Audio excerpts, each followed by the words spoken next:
Vous êtes inquiet en ce moment même, n'est-ce pas? Bien sûr que oui. Sinon, vous ne seriez pas là, à chercher quelque chose. Toujours à chercher. Et Alan Watts a une révélation qui va changer votre perception de cette inquiétude pour toujours. Et si je vous disais que cette agitation que vous essayez de soigner, de méditer pour l'éliminer, de distraire avec les plateformes de streaming, et si elle n'était pas le problème? Et si elle était la solution, criant pour être entendue? Alan Watts a découvert quelque chose que la psychologie moderne commence seulement à comprendre. L'inquiétude n'est pas un dysfonctionnement du système, c'est une fonctionnalité. C'est votre être le plus profond qui vous dit « pas ici, pas ainsi, bougez ». Mais nous faisons le contraire, nous essayons de rester immobiles alors que tout en nous réclame le mouvement.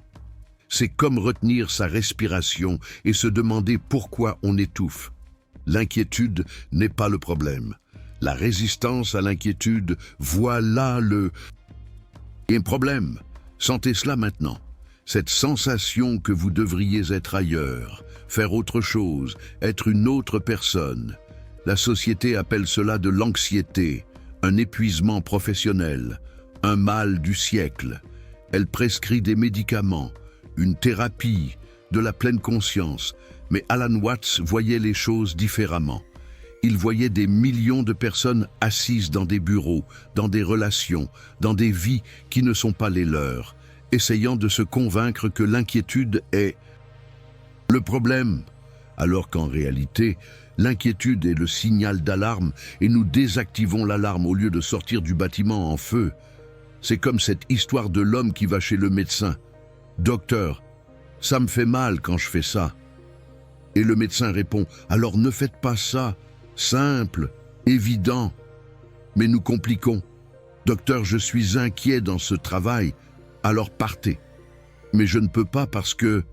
Et il énumère 1000 raisons de rester là où son âme est en train de mourir. Alan Watts a compris que l'inquiétude est le fleuve qui essaie de couler et nous sommes le barrage. Et nous nous demandons pourquoi il y a tant de pression. Pourquoi nous avons l'impression d'exploser?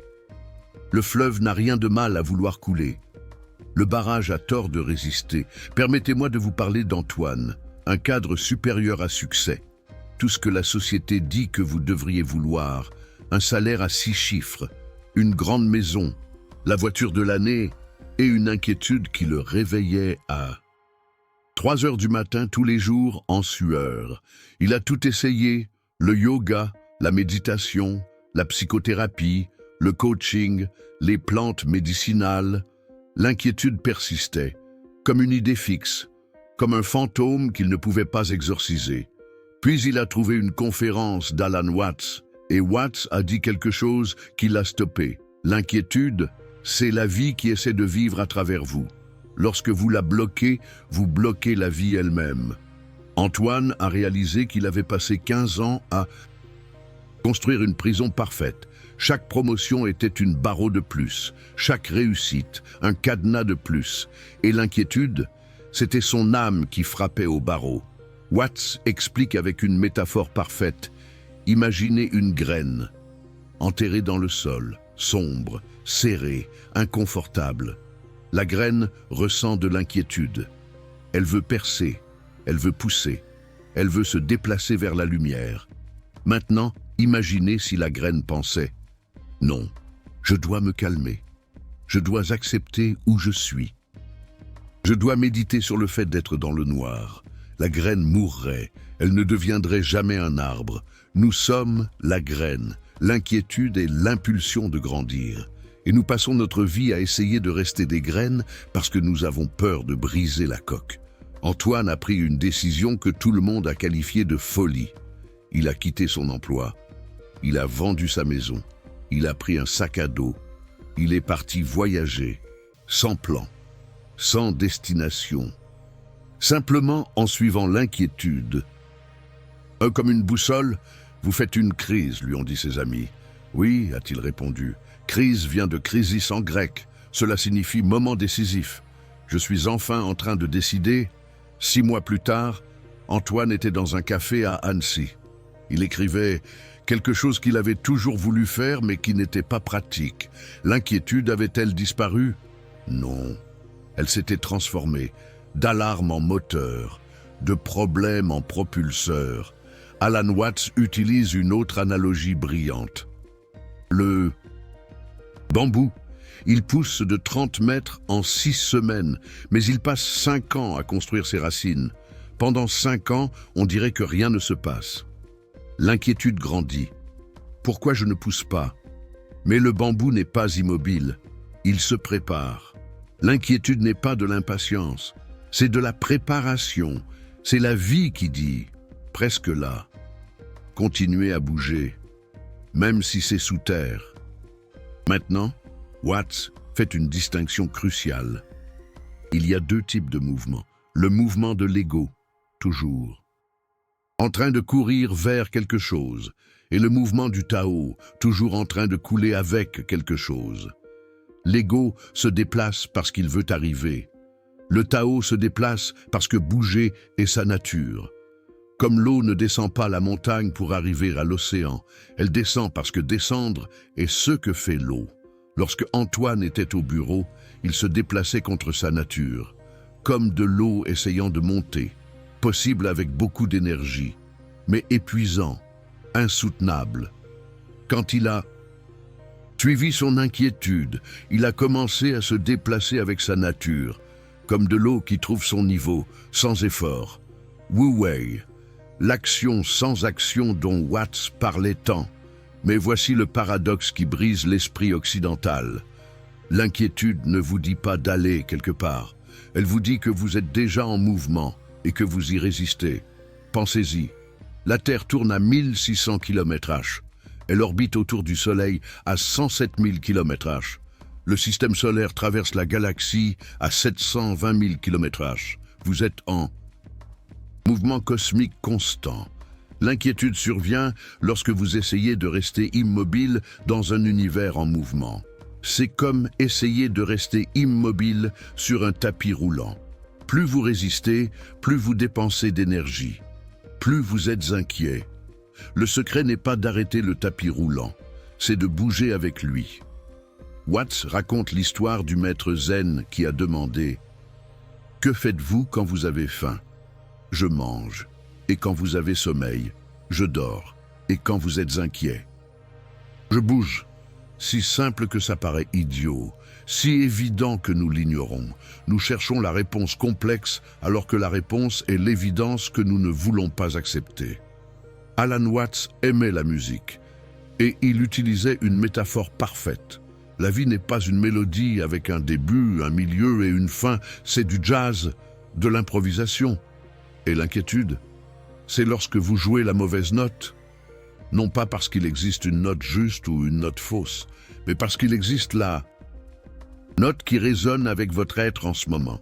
Et lorsque vous jouez une autre note, vous sentez la dissonance. L'inquiétude est une dissonance existentielle. Antoine a découvert sa note. Ce n'était pas le Do majeur corporatif. C'était le Si bémol créatif. Il a changé de note, la musique a coulé, mais attention, et c'est crucial, changer de note ne signifie pas que vous la jouerez pour toujours. Le jazz, c'est le changement constant. Aujourd'hui, votre note est une, demain, ce pourrait être.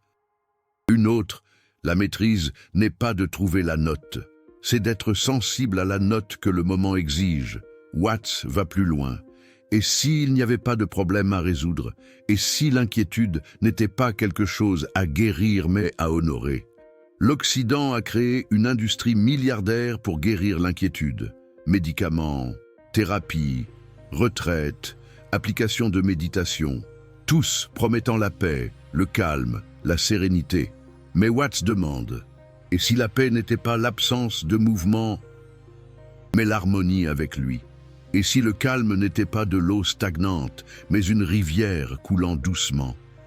Observez la nature, rien n'est immobile. Les atomes vibrent, les cellules se divisent, les planètes orbitent, les galaxies entrent en collision, l'univers entier est de l'inquiétude en mouvement. Et vous voulez rester immobile? Voici ce que Watts suggérait. Ne combattez pas le mal-être, ne lui obéissez pas aveuglément. Dansez avec lui. Comment dansez-vous? En vous demandant où l'énergie veut-elle aller? Pas où je veux aller. Pas où je dois aller, mais où l'énergie veut-elle aller? Sentez la différence. L'une est l'ego qui décide, l'autre est la vie qui coule. L'une est effort, l'autre est courant. Antoine pratiquait cela quotidiennement. Il se réveillait, il sentait l'énergie. Certains jours, elle voulait écrire, d'autres, marcher, d'autres, rien. Et le rien est aussi un mouvement. Le mouvement d'être immobile, lorsque l'immobilité est ce que le moment exige. Sophie, professeure pendant 20 ans, un mal-être chronique, elle prenait des anxiolytiques. Un jour, suivant Watts, elle s'est demandé « Qu'est-ce qui veut se déplacer à travers moi ?» Réponse, la danse. À 45 ans, elle a commencé à danser, pas professionnellement, pas pour l'argent, pour le mouvement, le mal-être n'a pas disparu. Il s'est transformé en rythme. Jacques, programmeur, insomnie depuis 5 ans. Le mal-être le gardait éveillé. Il a appliqué Watts. Au lieu de forcer le sommeil, il a honoré la veille. Il a commencé à créer à 3 heures du matin. Il a découvert que son rythme était nocturne. Il luttait contre sa nature depuis des années. Élise, mère de 3 enfants, inquiète dans un mariage parfait. Tous disaient que c'était les hormones, la ménopause, la crise de la quarantaine. Mais elle a écouté Watts. Le mal-être et l'honnêteté corporelle. Elle a découvert qu'elle aimait son mari, mais que le mariage était devenu une performance. Ils ont cessé de performer. Ils ont commencé à être. Le mal-être a révélé qu'ils devaient bouger, non pas l'un loin de l'autre, mais tous les deux dans une nouvelle direction, ensemble. Mais Alan, quelqu'un demande toujours, et les responsabilités, les factures, les obligations? Watts rit. Vous croyez que le fleuve cesse de couler parce qu'il y a des pierres sur son chemin? Non, il passe par-dessus, autour, à travers.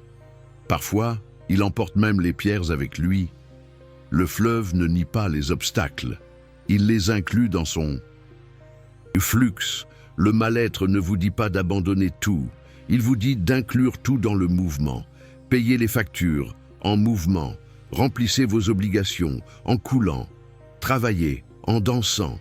C'est la rigidité qui tue, pas la responsabilité. C'est la résistance qui étouffe, pas la réalité. Et voici la révélation finale de Watts sur le mal-être.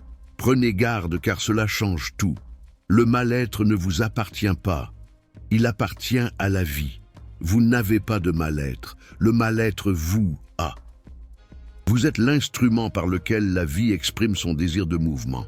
Lorsque vous comprenez cela, tout change. Vous cessez de le prendre personnellement. Vous cessez de penser que vous avez tort.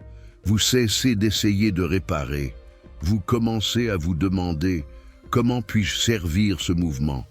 C'est comme être danseur dans une musique qui joue déjà. Vous n'avez pas créé la musique. Vous ne contrôlez pas le rythme. Mais vous pouvez choisir comment danser ou vous pouvez choisir de ne pas danser et de souffrir. Antoine aujourd'hui, écrivain publié, pas riche, pas célèbre, mais quelque chose de beaucoup plus rare, congruent. Le mal-être existe toujours, mais maintenant, c'est du carburant, pas de la friction. C'est de la musique, pas du bruit. Sophie danse tous les matins. Jacques programme tard le soir. Élise et son mari voyagent dans une caravane, éduquant leurs enfants sur la route. Tous encore mal à l'aise, tous en mouvement, tous vivants, parce que, et c'est le secret. Finale de Watts. L'absence de mal-être a un nom. Il s'appelle la mort. Tant qu'il y aura de la vie, il y aura du mouvement. Tant qu'il y aura du mouvement, il y aura du mal-être. La question n'a jamais été d'éliminer le mal-être. Il s'agissait d'apprendre à surfer dessus. Comme vous surfez sur une vague, vous ne contrôlez pas la vague. Vous n'arrêtez pas la vague. Vous ne luttez pas contre la vague. Vous lisez la vague et vous bougez avec elle. Le mal-être est votre vague. Il vous transporte. Quelque part, vous pouvez résister et être entraîné, ou vous pouvez surfer et voler. Watts termine par ceci. Vous n'êtes pas mal à l'aise parce que quelque chose ne va pas. Vous êtes mal à l'aise parce que quelque chose de juste essaie de naître. Le mal-être n'est pas le problème. C'est la sage-femme de votre prochain mois. Alors, la prochaine fois que vous ressentirez cette agitation, cette envie de sortir de votre propre peau, cette sensation que vous devriez être ailleurs, ne vous soignez. Ne méditez pas pour éliminer, ne vous distrayez pas, demandez où. Et alors, bougez. Il y a une dernière couche que Watts révèle, le mal-être que vous ressentez. Il n'est pas seulement le vôtre, il est collectif. Vous ressentez le mal-être de toute l'humanité qui veut évoluer. Pensez-y. Nous sommes à un moment de l'histoire où des milliards de personnes sont mal à l'aise simultanément, insatisfaites des anciens systèmes, des anciennes relations, des anciennes manières d'être. Ce mal-être n'est pas une pathologie, c'est de l'évolution. Vous sentez l'avenir essayer de naître à travers vous. Pas seulement votre avenir personnel, l'avenir de l'espèce. C'est pourquoi c'est si intense. Ce n'est pas seulement une vie qui essaie de bouger. Ce sont des milliards. Thomas ressentait cela, avocat d'entreprise, gagnant bien sa vie, mais le mal-être était insupportable. Il ne s'agissait pas seulement de vouloir changer de carrière. Il s'agissait de ne plus pouvoir participer à un système qu'il sentait en train de mourir. Il a quitté le droit des affaires, il a commencé à travailler dans le domaine du droit environnemental. Moins de gains, un plus grand but, le mal-être n'était pas une névrose, il était évolutif. Lise ressentait la même chose dans son entreprise de marketing. Vendre des choses dont les gens n'avaient pas besoin pour impressionner des gens qu'ils n'aimaient pas. Le mal-être grandissait. Ce n'était pas de la dépression, c'était l'intégrité qui demandait à être honorée. Elle a créé une entreprise de marketing pour les entreprises durables, Action Alignée. Le mal-être s'est transformé en énergie créative. Watts dirait, lorsque des millions de personnes ressentent un mal-être simultané, ce n'est pas une coïncidence. C'est la vie qui essaie d'évoluer à travers l'espèce. Vous pouvez résister et souffrir, ou vous pouvez coopérer et grandir. Le mal-être est une invitation à participer à l'évolution consciente, pas seulement au changement, à une transformation, pas seulement au mouvement, à la métamorphose. Pensez à la chenille, il arrive un moment où elle est mal à l'aise. Elle ne peut plus se satisfaire d'être une chenille. Quelque chose en elle veut voler. Le mal-être n'est pas un problème de la chenille, c'est son avenir qui l'appelle. Mais la chenille ne sait pas qu'elle va devenir un papillon. Elle sait seulement qu'elle doit bouger, elle doit construire son cocon, elle doit se dissoudre. C'est effrayant, c'est inconfortable. C'est nécessaire. Vous êtes au stade chenille de l'humanité. Vous sentez que quelque chose doit se dissoudre pour que quelque chose de plus grand puisse naître. Le mal-être n'est pas une résistance, c'est la coopération avec le processus. David était ingénieur dans l'industrie automobile. Il gagnait très bien sa vie en concevant des voitures polluantes. Le mal-être grandissait. Chaque projet était une contradiction avec ce qu'il sentait être nécessaire pour la planète. Un jour, il a appliqué Watts. Il s'est demandé « Qu'est-ce qui veut se déplacer à travers moi ?» Réponse « Énergie propre ». Il a quitté les voitures. Il a commencé à travailler avec l'énergie solaire. Le mal-être est devenu innovation. Mais attention, tout mal-être n'est pas un appel évolutif. Certains ne sont que l'inconfort de l'ego qui veut une amélioration matérielle. Comment savoir la différence? Watts propose un test simple. Le mal-être évolutif vous connecte à quelque chose de plus grand que vous. Le mal-être de l'ego ne vous connecte qu'à vous-même. Si votre mal-être est « je veux une maison plus grande, une meilleure voiture, un travail qui me donne plus de statut », peut-être est-ce l'ego. Si votre mal-être Votre insatisfaction profonde réside dans ce besoin impérieux de contribuer, de laisser une empreinte positive sur le monde. Alors, il s'agit probablement d'évolution. Sophie ressentait ces deux forces contradictoires. L'ego, assoiffé de reconnaissance en tant qu'artiste. L'évolution la poussant à utiliser son art pour soigner les traumatismes des enfants. Lorsqu'elle a choisi de servir l'évolution, son inquiétude s'est transformée en inspiration.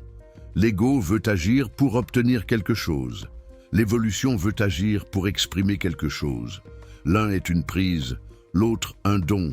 L'un est extraction, l'autre contribution. Watts observe. Lorsque vous vous donnez, l'univers conspire pour que vous receviez. Lorsque vous cherchez à recevoir, l'univers conspire pour que vous ayez besoin de donner davantage. C'est contre-intuitif, mais ça marche. Antoine a quitté son emploi dans le monde corporatif pour se consacrer à l'écriture. Il pensait devenir plus pauvre.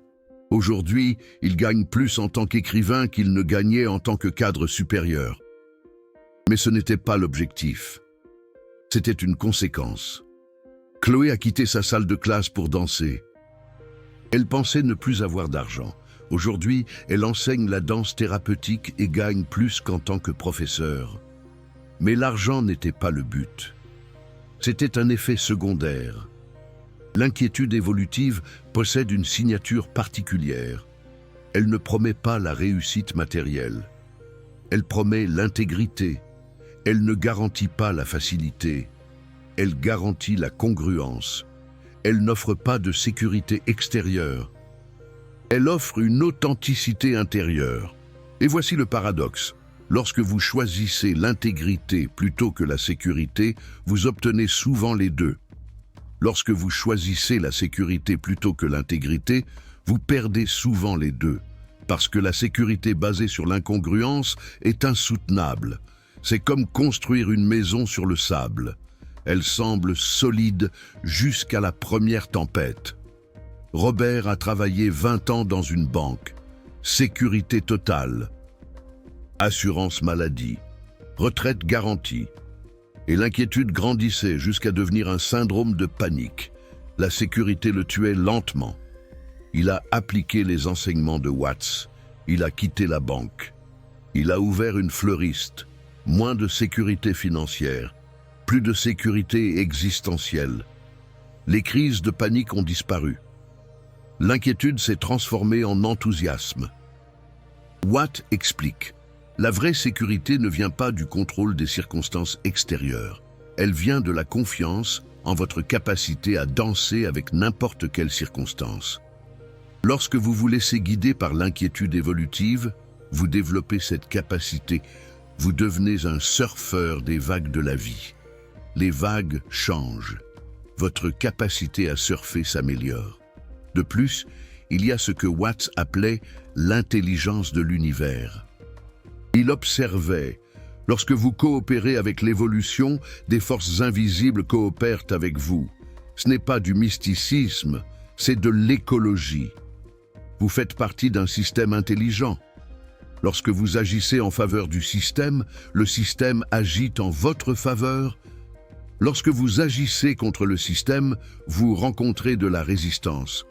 Pauline voulait être vétérinaire depuis l'enfance. Sa famille l'a poussée vers la médecine humaine. Plus de prestige. Plus d'argent, elle a obéi. 15 ans d'inquiétude constante. Dépression, médicaments. Un jour, elle a appliqué les enseignements de Watts. Elle a abandonné la médecine humaine. Elle est retournée vers la médecine vétérinaire. En 6 mois, elle a retrouvé la passion. En 2 ans, elle a ouvert sa propre clinique. En 5 ans, elle gagnait plus qu'en tant que médecin. L'univers a littéralement conspiré en sa faveur lorsqu'elle a cessé de conspirer contre elle-même. Voilà comment ça fonctionne. L'inquiétude est le GPS de l'évolution. Lorsque vous l'ignorez, vous êtes perdu. Lorsque vous la suivez, vous trouvez votre chemin boiteux. Mais il y a une dernière pièce du puzzle que Watts révèle. L'inquiétude ne concerne pas seulement votre propre changement. Il s'agit de devenir un agent de changement pour les autres. Réfléchissez-y. Lorsque vous vous laissez guider par l'inquiétude évolutive, vous devenez un exemple, un permis pour que les autres bougent aussi. Votre transformation libère la transformation chez les autres. Antoine, devenu écrivain, a inspiré 3 amis à suivre leurs passions artistiques. Chloé, en dansant, a encouragé sa sœur à quitter un mariage malheureux. Julien, en programmant tard le soir, a montré à son père que le travail peut être une expression créative. Votre mouvement n'est pas seulement une question personnelle, il concerne tout le réseau de personnes qui vous sont connectées. Votre inquiétude honorée affecte le champ morphogénétique. D'autres personnes commencent à ressentir le permis d'honorer les leurs. C'est viral, au bon sens du terme. Le courage est contagieux. Lorsqu'une personne choisit l'authenticité, cela facilite le choix pour les autres. Watts observait cela lors d'ateliers. Une personne partageant son histoire en suivant son inquiétude. D'autres participants se sentant soudainement capables de suivre la leur. C'est pourquoi votre inquiétude compte. Ce n'est pas seulement un signal pour vous. C'est un cadeau potentiel pour tous ceux qui vous entourent. Alors, la prochaine fois que vous ressentirez cette agitation, ce sentiment que quelque chose doit bouger, rappelez-vous, vous n'êtes pas brisé, vous n'êtes pas névrotique, vous n'êtes pas pathologique. Vous recevez un signal de la vie elle-même, de l'évolution elle-même, de l'avenir lui-même. La question n'est pas de savoir s'il faut bouger. La question est, où le mouvement veut-il passer par vous? Écoutez, faites confiance, bougez, pas seulement pour vous, pour nous tous, parce que nous sommes tous ensemble dans cette transformation. Et votre courage à suivre votre inquiétude pourrait être exactement ce que quelqu'un d'autre a besoin de voir pour trouver la sienne. La sagesse finale d'Alan Watts. L'inquiétude est l'amour en mouvement. L'amour de la vie voulant s'exprimer à travers vous. Plus précisément, plus authentiquement, plus pleinement. Ne résistez pas à l'amour. Ne médicamentez pas l'amour. Ne vous détournez pas de l'amour. Suivez l'amour. Suivez votre inquiétude. Suivez votre chemin. Où? Vous seul le savez. Mais vous le savez. Faites confiance à cette connaissance. Bougez. Il existe une dimension plus profonde que Watts explore. L'inquiétude que vous ressentez maintenant pourrait être connectée à des mémoires ancestrales. Vos ancêtres ont été nomades pendant des millions d'années. Le mouvement était synonyme de survie. Rester immobile était synonyme de mort. Ce n'est que depuis les 10 000 dernières années que nous avons commencé à nous installer.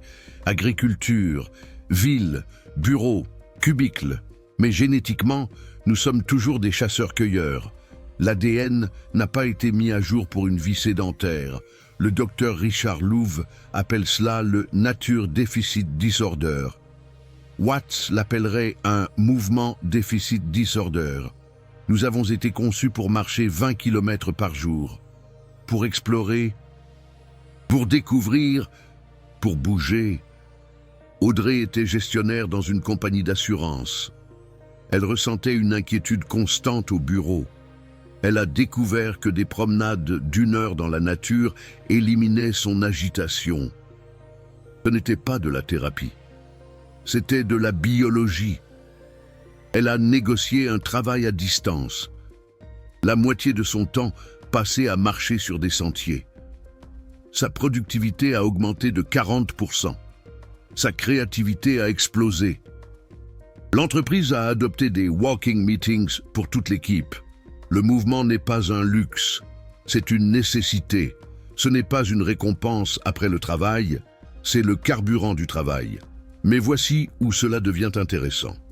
Watts a découvert qu'il existe des niveaux de mouvement. Le mouvement physique n'est que le début. Niveau 1. Bouger le corps, marcher, danser, voyager.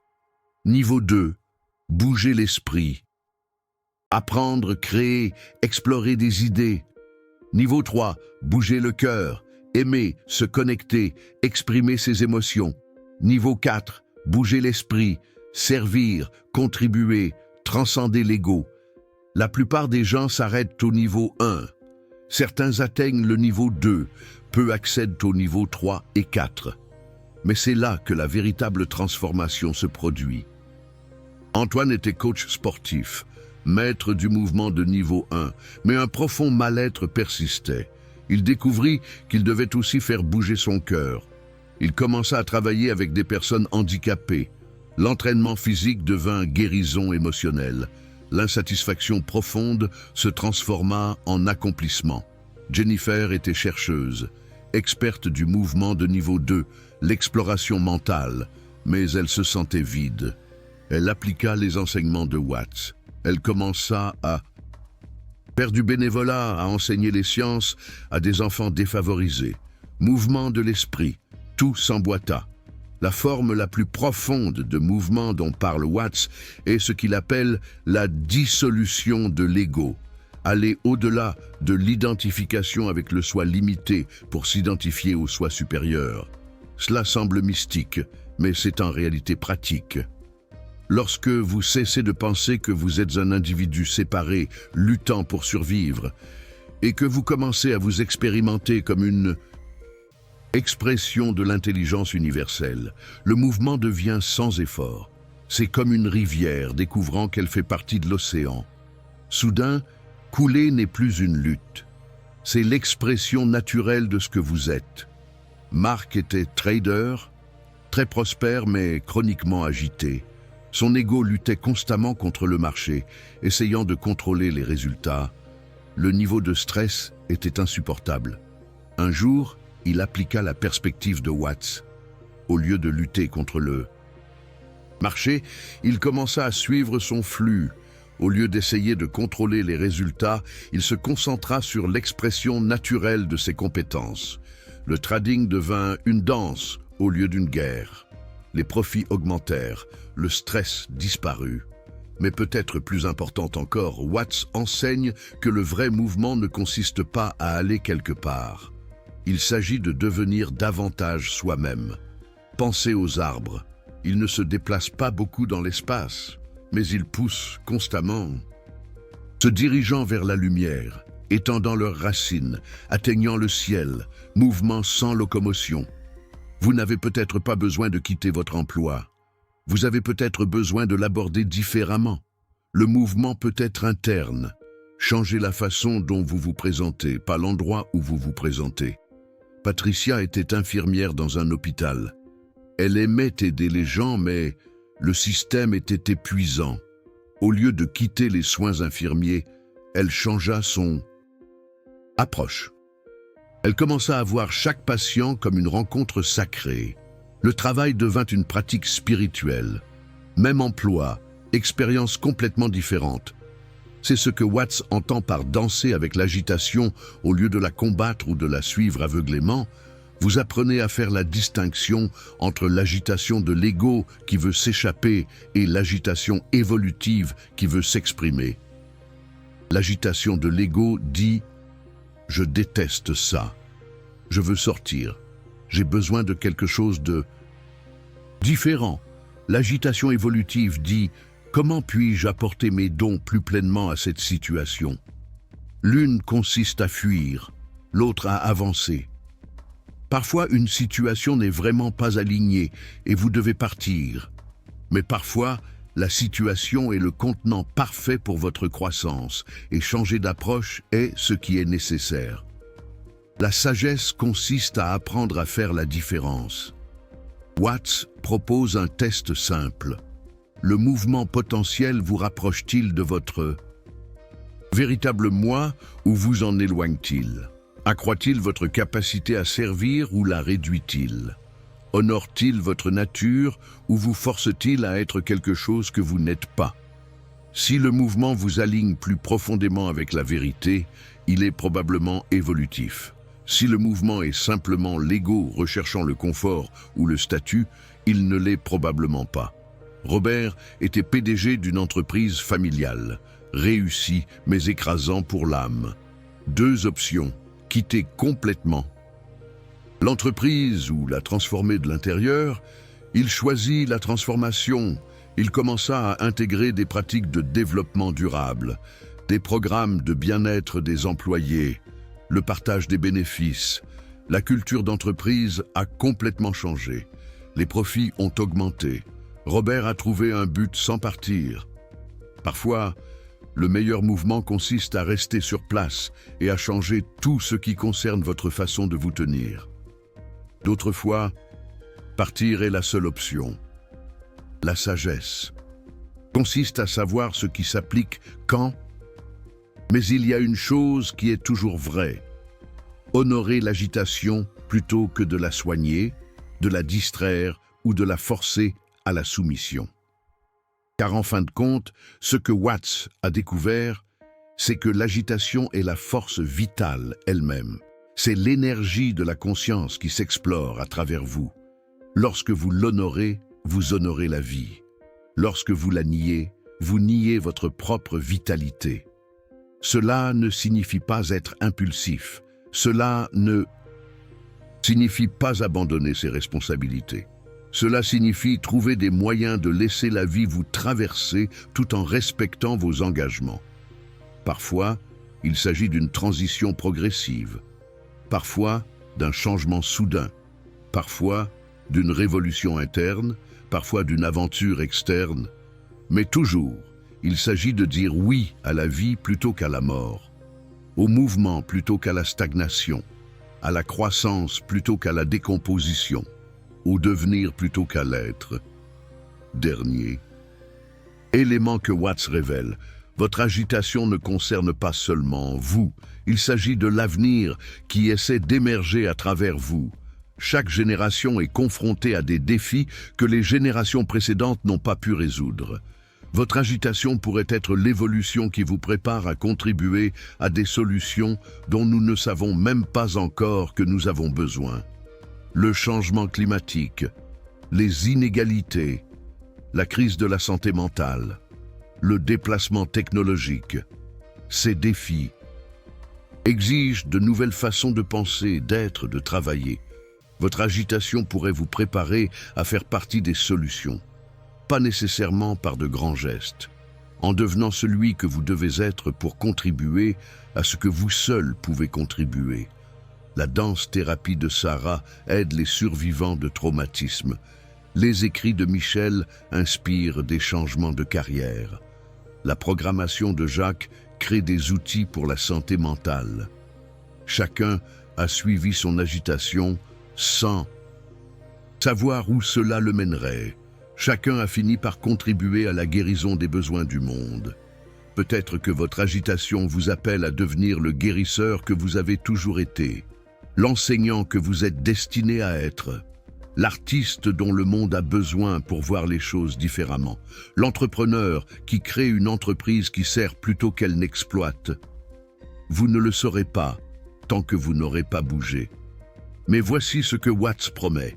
Lorsque vous vous alignez sur le mouvement évolutif, lorsque vous dites oui à la vie qui vous traverse, lorsque vous honorez l'agitation comme une guidance sacrée, l'univers se dirige vers vous, des opportunités apparaissent, des ressources se manifestent, des gens se présentent pour vous aider, les synchronicités se multiplient. Non pas parce que l'univers est magique, mais parce que vous vous êtes aligné sur l'intelligence qui était toujours disponible. Vous avez cessé de lutter contre le courant et vous avez commencé à le suivre. Cela ne garantit pas la facilité, cela garantit la vie, cela ne promet pas le confort, cela promet la congruence, cela ne garantit pas le succès, cela garantit l'intégrité. Et pour la plupart des gens, l'intégrité vaut plus que la sécurité. La vie vaut plus que le confort. L'authenticité vaut plus que l'approbation. Car quel est l'intérêt d'une vie réussie qui se sent vide? Quelle est la valeur d'une existence sûre qui tue votre esprit? Quel est le but de rester en sécurité si Vous ne devenez jamais celui que vous êtes destiné à être. L'invitation finale de Watts, cessez de considérer l'agitation comme un problème à résoudre. Commencez à la considérer comme une sagesse à suivre. Cessez de vous demander « Comment puis-je me débarrasser de ce sentiment ?» Commencez à vous demander « Où ce sentiment veut-il m'emmener ?» Cessez d'essayer d'immobiliser l'eau. Commencez à apprendre à suivre le courant. Cessez de lutter contre la rivière. Commencez à devenir la rivière. Votre agitation sait quelque chose que vous ne savez pas. Faites-lui confiance. Suivez-la. Laissez-la vous transformer en celui que vous êtes en train de devenir. Car il y a, de l'autre côté de cette insatisfaction profonde, cette soif de sens, la vie pour laquelle vous êtes venu ici. Pour la vivre. Bouger.